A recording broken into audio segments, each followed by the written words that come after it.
بسم اللہ الرحمن الرحیم۔ بیماری سے شفا کی دعائیں، قرآنی دعائیں، ہر طرح کی تکلیف دور کرنے والی صورت۔ ہر تکلیف کو دور کرنے والی اگر کوئی صورت ہے تو سورۃ الفاتحہ۔ بسم اللہ الرحمن الرحیم۔ الحمدللہ رب العالمین الرحمن الرحیم مالک یوم الدین، إياك نعبد وإياك نستعين، اهدنا الصراط المستقيم، صراط الذين أنعمت عليهم غير المغضوب عليهم ولا الضالين۔ جس کا ترجمہ یہ ہے، سب تعریف اللہ کے لیے ہے جو سارے جہانوں کا پالنے والا ہے، جو بڑا مہربان نہایت رحم کرنے والا ہے، بدلے کے دن کا مالک ہے۔ ہم صرف تیری عبادت کرتے ہیں اور صرف تجھ سے مدد مانگتے ہیں۔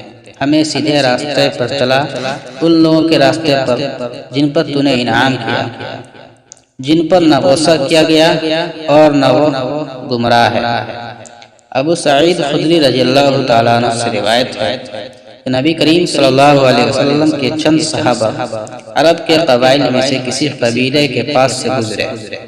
قبیلے والوں نے ان کی ضیافت نہ کی۔ اس دوران میں اس قبیلے کے سردار کو کسی زہریلے جانور نے ڈس لیا۔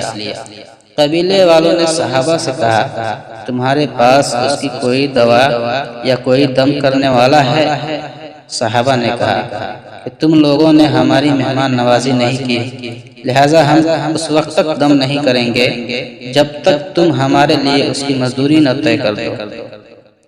چنانچہ انہوں نے چند بکریاں دینا طے کر دی۔ پھر ان میں سے ایک شخص نے سورۃ الفاتحہ پڑھنا شروع کر دی۔ دم کرتے وقت منہ میں تھوک جمع کرتا رہا اور متاثرہ جگہ پر لگاتا رہا۔ ایسا کرنے سے وہ شخص تندرست ہو گیا۔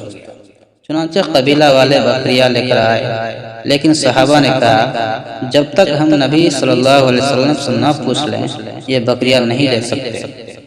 پھر جب آپ صلی اللہ علیہ وسلم سے پوچھا تو آپ مسکرائے اور فرمایا، تمہیں کیسے معلوم ہوا کہ سورۃ الفاتحہ سے دم بھی کیا جا سکتا ہے؟